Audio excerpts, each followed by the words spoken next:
This video will begin a verse-by-verse study through the Epistle of Paul the Apostle to the Hebrews. I'm trying something different, something more visual, so that you could see what I'm reading. And one of the reasons why I'm picking Hebrews, a couple reasons. One is because of the confusion that's involved with the interpretation of this letter, and also the soon fulfillment of it, meaning the resumption of Daniel's 70th week. So when you read in through the New Testament chronologically, you'll have transition books. So you have Matthew's a transition from Old Testament to New Testament, and then the Acts of the Apostles. The fifth book in the New Testament parallels the fifth book in the Old Testament, where Deuteronomy, or the duet, is a second giving of the law, and Acts is a second opportunity for Israel to receive the Messiah, the Christ.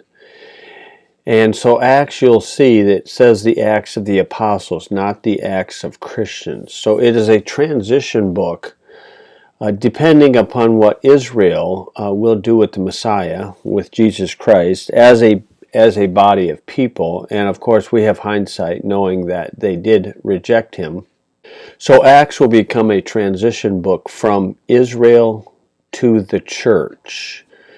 The city where it transfers will be from Jerusalem to Antioch. The main characters or messengers that God uses will be transferring from Peter, an apostle to the circumcision, to Paul, an apostle to the uncircumcision.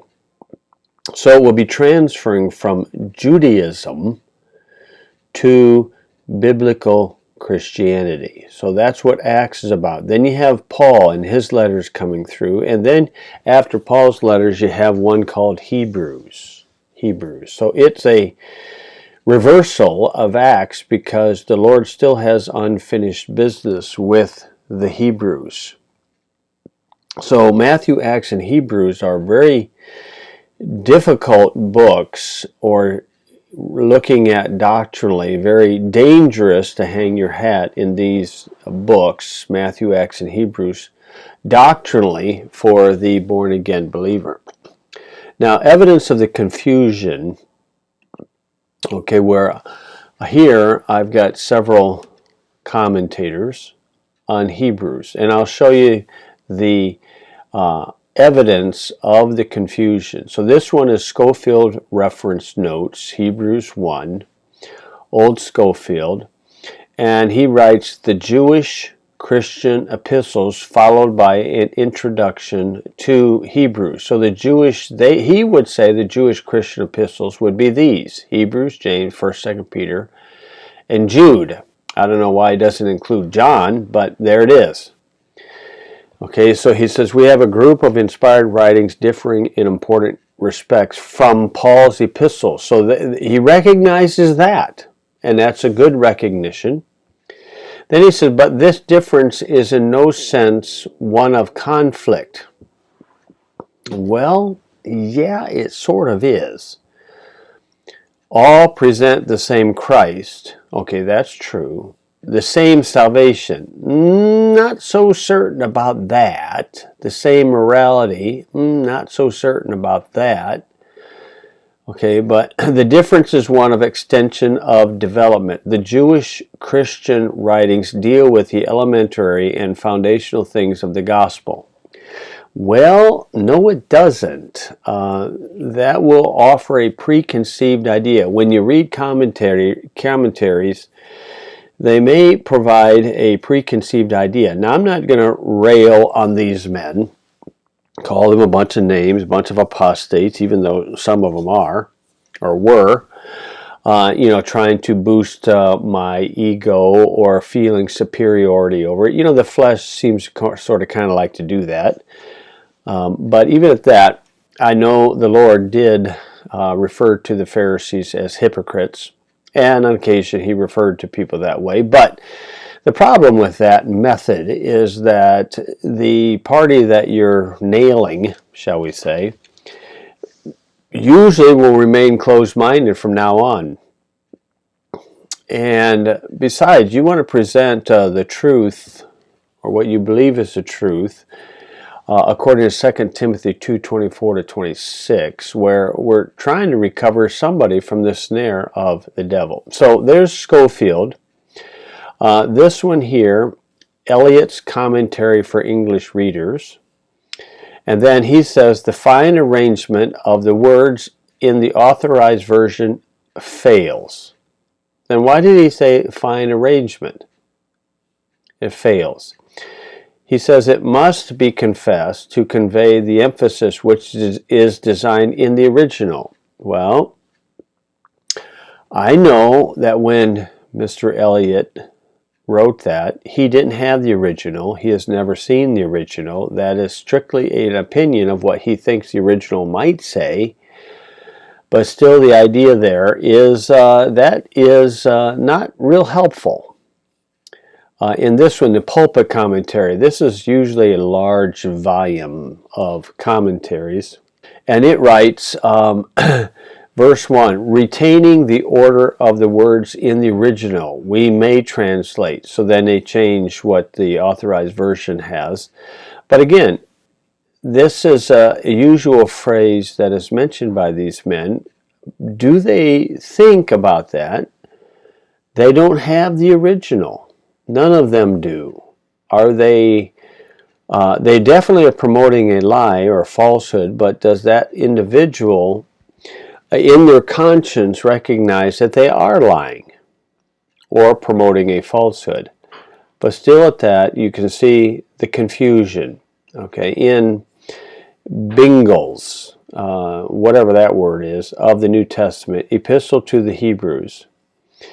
And he wrote, many anonymous writers, though unknown, endeavor to be useful to their readers, but the writer of this divine epistle shows that he was known to those to whom he writes.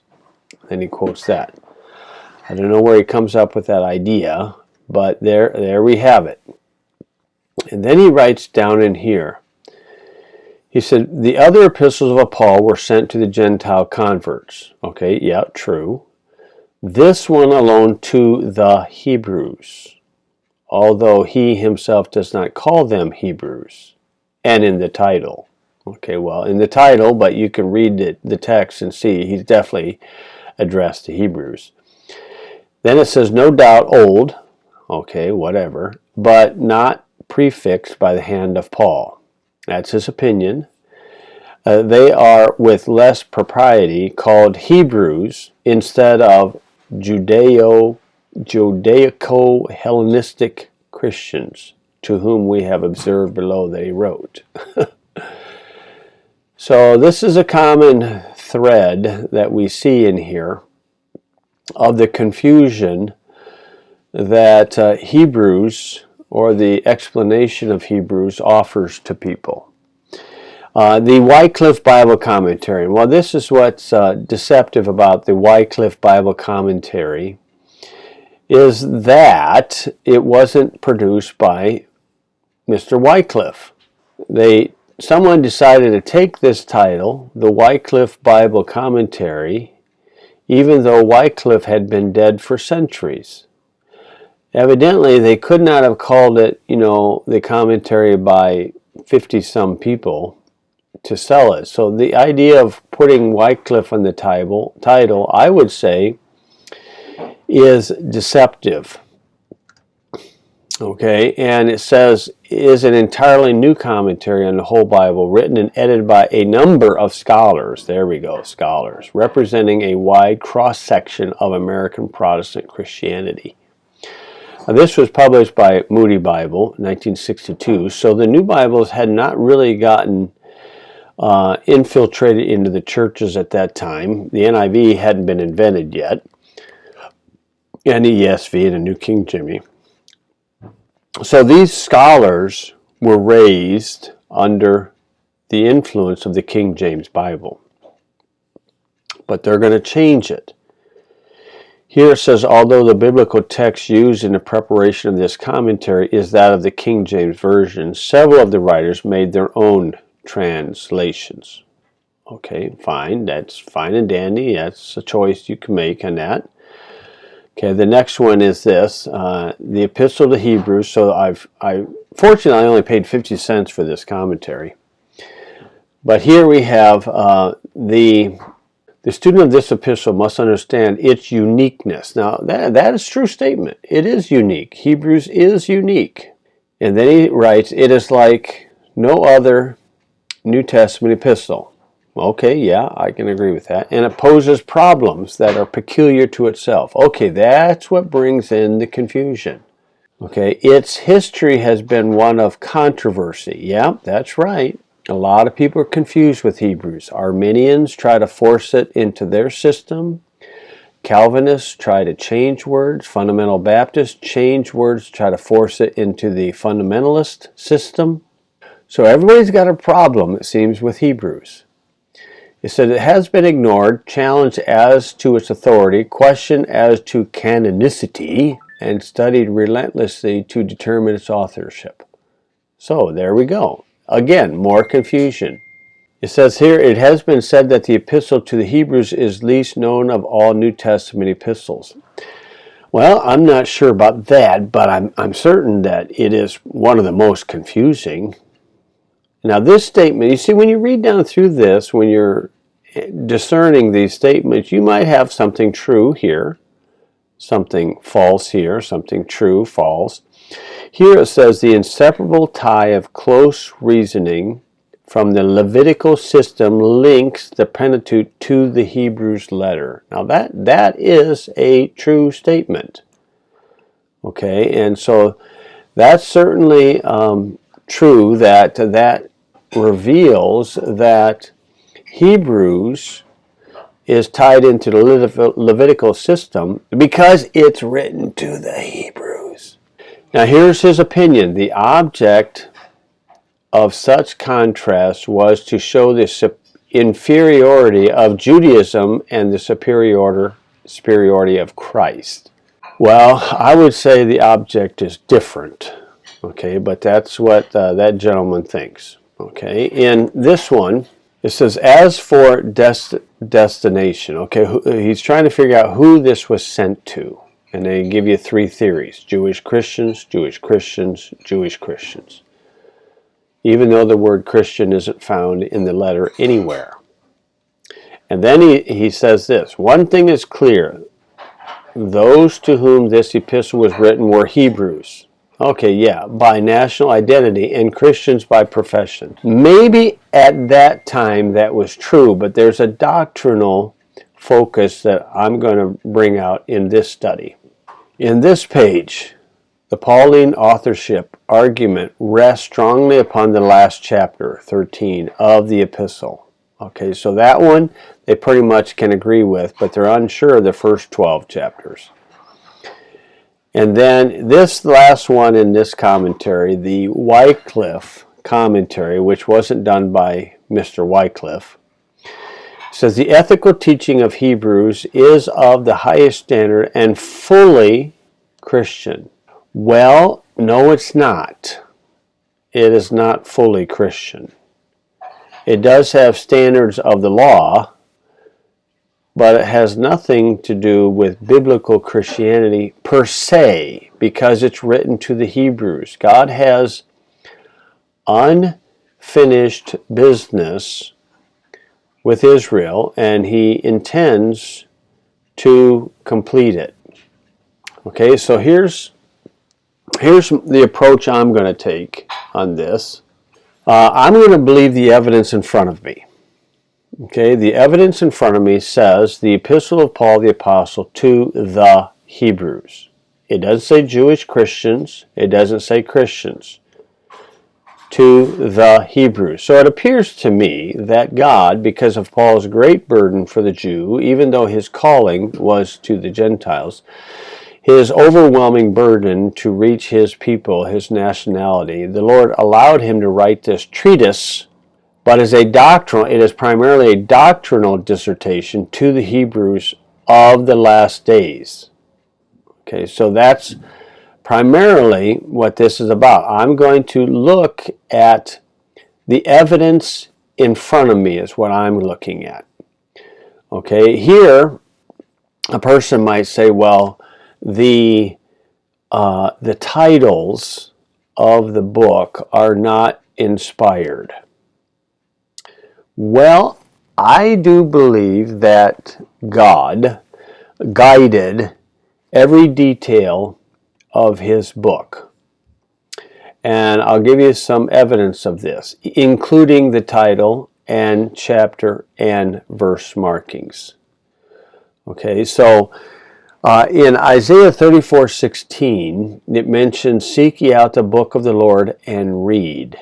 If you keep that passage within its context, that is addressed to the entire world at the second coming. So that means that the entire world will have the book of the Lord at that time. That's available to them. Okay, in Luke 4, this is when Jesus gave his first public message in Nazareth in a synagogue on the Sabbath day. And notice, and there was delivered unto him the book of the prophet Isaiah.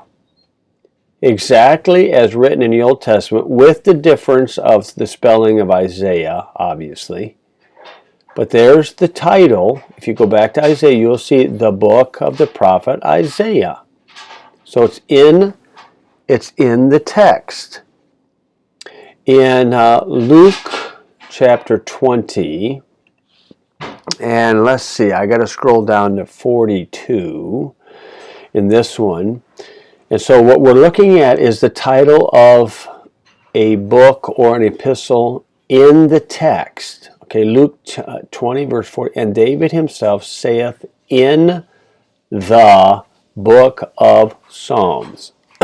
So there's the title, in the book of Psalms. So if you go back to Psalms, you'll see it will say the book of Psalms. In Acts 1, verse 20, in the text, it says, "For it is written in the book of Psalms." So there we have it again in Acts chapter 1.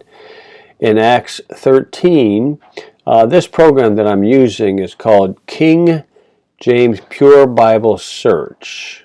Okay, I have a different program. I use Sword Searcher on my Windows PC. Sword Searcher is not compatible with Apple, so I'm using this one that's compatible with both, and this is King James Pure Bible Search. In Acts 13, verse 33, in the text, it says, "God hath fulfilled the same unto us, their children, in that he hath raised up Jesus again, as it is written in the second psalm." So if you go back to the Old Testament in Psalms, you'll see Psalm 1 and Psalm 2. Now, this may seem a little nitpicky, but it's not Psalm chapter 2. It's the second psalm. It's a hymnal. In your hymnals, you don't say hymnal chapter 53. It's hymn number 53. It's the second psalm. So in the second psalm, you'll find this verse. It's right in the text. Okay, in Acts, since I'm in Acts, I'm going to go jump down to Acts 23. And when you look at the title of Paul's writings, he puts his name first as the introduction. But Hebrews is unique in that realm. But they'll say the epistle. What is the word epistle mean? And this is how we'll get it in English. Right in front of us. Don't have to worry about it. Greek, Hebrew, Aramaic, French, Latin. So here it says, "Who, when they came to Caesarea, delivered the epistle to the governor, presented Paul also before him." So he delivered the epistle to the governor. So it's a legal term for what? In 34, when the governor had read the letter. So letter and epistle are talking about the same thing. Epistle would be the legal title for it. In the common vernacular, it was a letter. Okay, I want to show you one more on this. 2 Peter chapter 3. In the text, this second epistle, beloved. This second epistle. Okay, so there we have it right there. Now what I'm going to do in this verse-by-verse study is I'm going to look at the evidence in front of me. I'm not going to try to figure out how the evidence got here. I'm going to have faith in the Lord that He promised to preserve His words, and He is powerful enough to preserve them in spite of man. And the title of the letter is the Epistle of Paul the Apostle to the Hebrews. Not Jewish Christians, not Christians, not Hellenistic, so forth, so on. So if a person doesn't like this approach, that's fine. That's what they can choose. But I believe this is the honest approach. And we are not to handle the Scriptures dishonestly, according to 2 Corinthians 4, verse 2. So here's what I write in the preview of it. And I will not add a word or subtract a word. Now, Arminians, people who believe you have to be born again and again and again and again and again and again, okay, will run to Hebrews to try to keep their people in bondage. They will go to Hebrews 6, 4 through 6, and I'll intend to deal with that, Lord willing, as we come through here. Now, it's funny to me that Hebrews 6, 4 through 6 is a problem for Baptist, Pentecostals, Charismatics, Calvinists. I mean, it is a problem for all. And all of them must add, subtract, or change a word or words to make it fit into their system. And when a person begins doing that, when are you going to start and stop? Hebrews is primarily a doctrinal dissertation to the Hebrews. And they will be living during the last days. And I'll define that as we come through here. Okay, there are some truths in the Bible that are universal. And we'll find some truths in this letter that are universal for all peoples and maybe universal for all ages. But there are some time-sensitive statements that are strictly doctrinally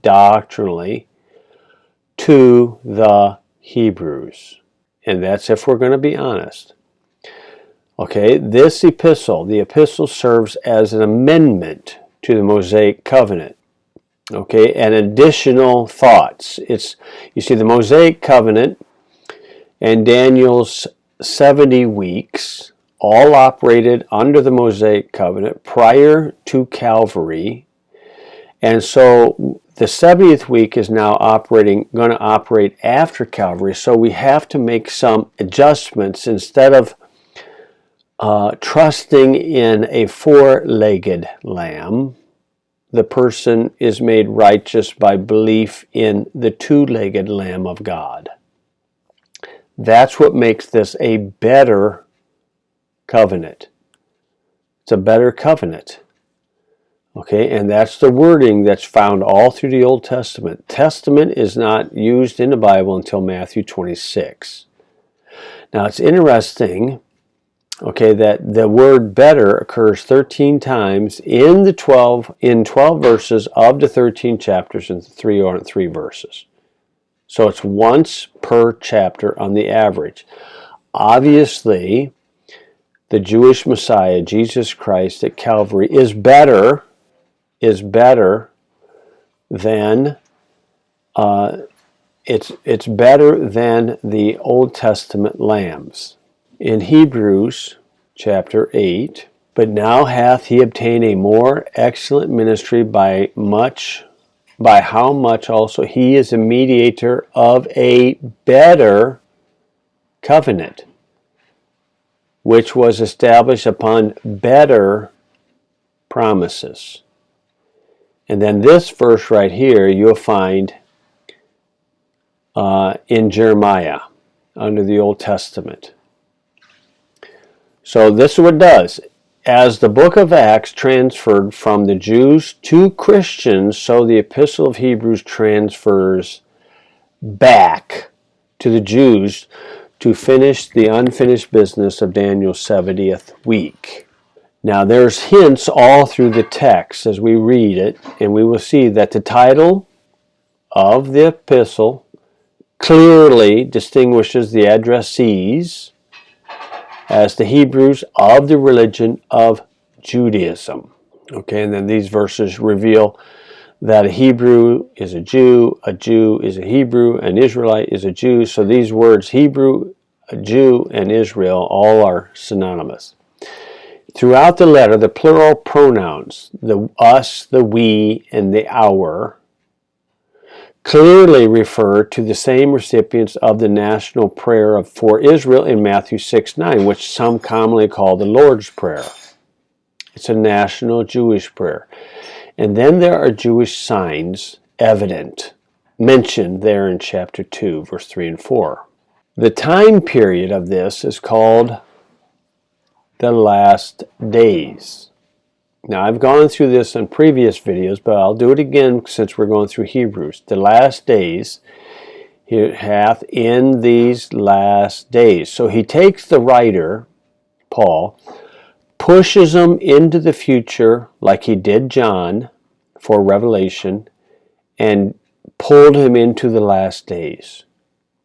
And then he gave information, amendments, truths for the Hebrews to finish out Daniel's 70th week. What characterizes these last days are the earthly ministry of the Son of God as a king, followed by the destruction of heaven and earth. We'll see that in chapter 1, verse 8 to 12. He's a king here, Revelation 20. This last days is also called the end. It's also called Jacob's trouble. We also know it as the tribulation and or the great tribulation. Okay, the word tribulation, first occurrence, looky here, is in Deuteronomy 4 verse 30. Very first time. When thou, who's thou? Israel, art in tribulation, and all these things are come upon thee, even in the latter days. And then he offers them a remedy. So this is definitely Israel, Hebrew, the end. And if you go to these passages, you'll see the end is another title for the last days.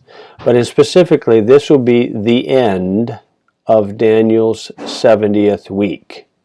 It will also be the end of the reign of the devil. And it will also be the end of the times of the Gentiles. But doctrinally, it's the end of Daniel's 70th week. That's if we don't add, subtract, or change any word of this English Bible, the evidence in front of me.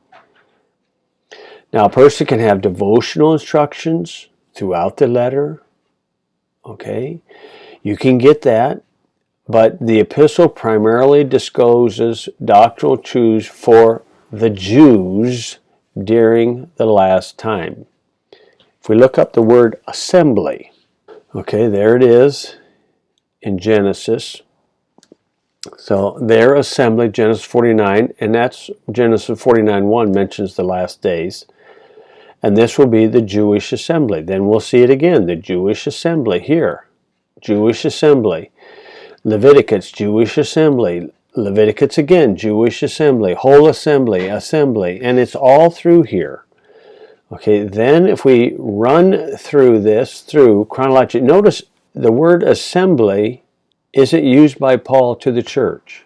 Now here, this is a lawful assembly, just a group of people, okay, but then we see it in Hebrews 12:23, to the general assembly and the church of the firstborn. So you got two different factions there.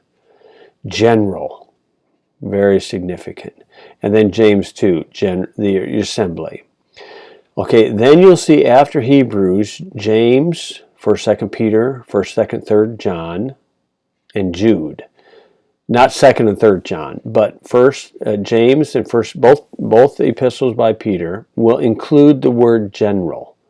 The general epistle of James, the first general epistle of Peter, and so forth and so on, because Galatians 2:9 reveals that Peter, James, and John retained their apostleship to Israel. So these letters in the back of the Bible will be primarily Jewish, Galatians 2:9.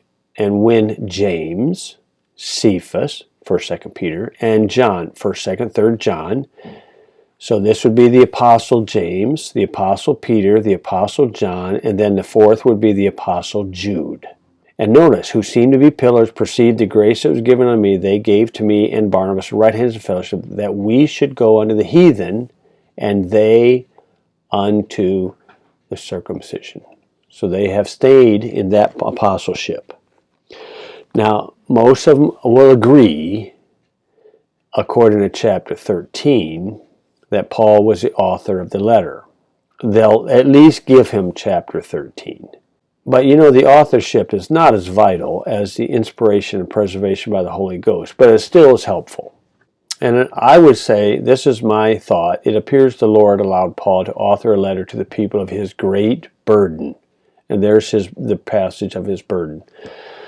But Paul did write of better things, a better hope, a better testament, better promises, and a better sacrifices, in order to obtain a better resurrection because of a better Messiah, the Christ, the Lord Jesus Christ. Okay, so that ends our introduction into the Epistle of Paul, the Apostle, to the Hebrews.